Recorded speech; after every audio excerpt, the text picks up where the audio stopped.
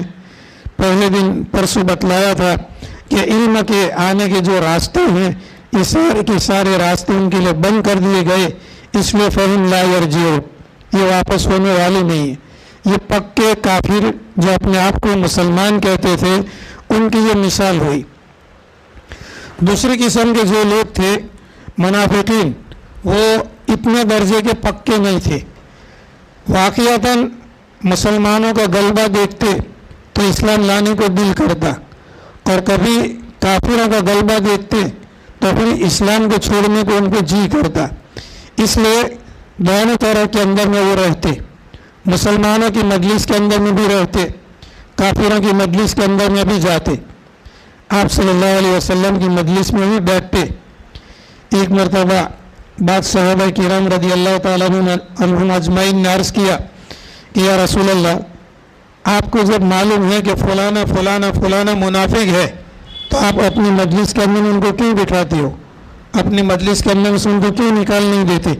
جب اللہ تعالیٰ نے ان کے نام اور ان کی فہرست نازل کر دی ہے تو کیوں ان کو اپنی مجلس سے بھگاتے نہیں یا دور نہیں کرتے؟ تو نبی کریم صلی اللہ علیہ وسلم نے فرمایا کہ وہ اپنے آپ کو مسلمان ظاہر کرتے ہیں، مسلمان ظاہر کر کے میری مجلس کے اندر میں بیٹھتے ہیں۔ اگر میں ان کو نکال دوں گا تو پھر یہ باتیں پھیلائیں گے کہ یہ کیسے اللہ کے رسول ہے کہ اپنی مجلس کے اندر میں سے مسلمانوں ہی کو مجلس کے اندر میں سے بھگا دیتے ہیں، اس لیے میں ان کو اپنی مجلس سے بھگاتا نہیں ہوں۔ ورنہ نبی کریم صلی اللہ علیہ وسلم کو سب کچھ معلوم تھا کہ کون مسلمان ہے اور کون منافق ہے۔ دوسری مثال دی، او کصیب من السماء، یا سیب کا معنی ہے مسلادھار بارش کا برسنا، آسمان پر سے جو بارش برستی ہے اور مسلادھار بارش برستی ہے جو رکنے کا اور تھمنے کا نام نہیں لیتی، اس کو کہتے ہیں سیب۔ منافقین کی مثال ایسی ہے جیسا کہ مسلادھار بارش من السماء جو آسمان پر سے برس رہی ہو، فیہ ظلمات ورعد وبرق، مسلادھار بارش کے اندر میں اندھیریاں ہو، رات کا اندھیرا ہو، دن غروب ہو چکا ہو، چاند نکلا ہوا نہ ہو، بادل چھا گئے ہوں، رات کے اندھیری کے اندر میں خوب مسلادھار بارش ہو رہی ہو، اس کے اندر میں اندھیریاں ہو، ورعد اور اس کے اندر میں کڑک ہو، وبرق اس کے اندر میں بجلی ہو، یعنی مسلادھار بارش برستی ہو، اندھیرا ہو اور بادل کا گرجنا اور بادل کا چمکنا بھی پایا جاتا ہو۔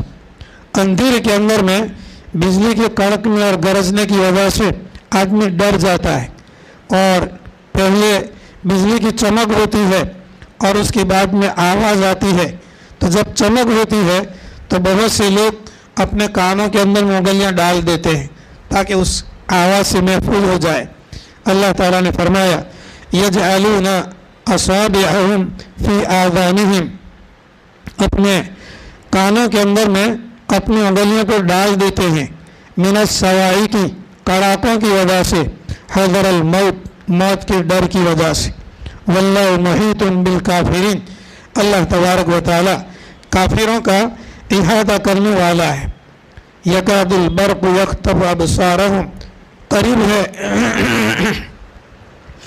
قریب ہے کہ بجلی ان کی نگاہوں کو اچک لے، کلما اضاء لہم مشوا فیہ، جب بھی اللہ تبارک و تعالیٰ نے اندھیری راتوں کے اندر میں بجلی کی چمک کے ذریعہ سے راستے کو ان کے لیے روشن کیا، مشوا فیہ چل پڑے، وَإِذَا أَظْلَمَ عَلَيْهِمْ قَامُوا، اور جب اندھیرا چھا گیا اور بجلی کا چمکنا بند ہو گیا تو قاموا اپنی جگہ پر کھڑے ہو گئے۔ وَلَوْ شَاءَ اللَّهُ، اگر اللہ تبارک و تعالیٰ چاہتا، لَذَهَبَ بِسَمْعِهِمْ وَأَبْصَارِهِمْ، اللہ تعالیٰ ان کی سننے کی طاقت کو ختم کر دیتا اور ان کی دیکھنے کی طاقت کو ختم کر دیتا۔ ان اللہ علی کل شیء قدیر، بے شک اللہ تبارک و تعالیٰ ہر چیز کے اوپر میں قدرت رکھنے والا ہے۔ یہاں پر اللہ تبارک و تعالیٰ نے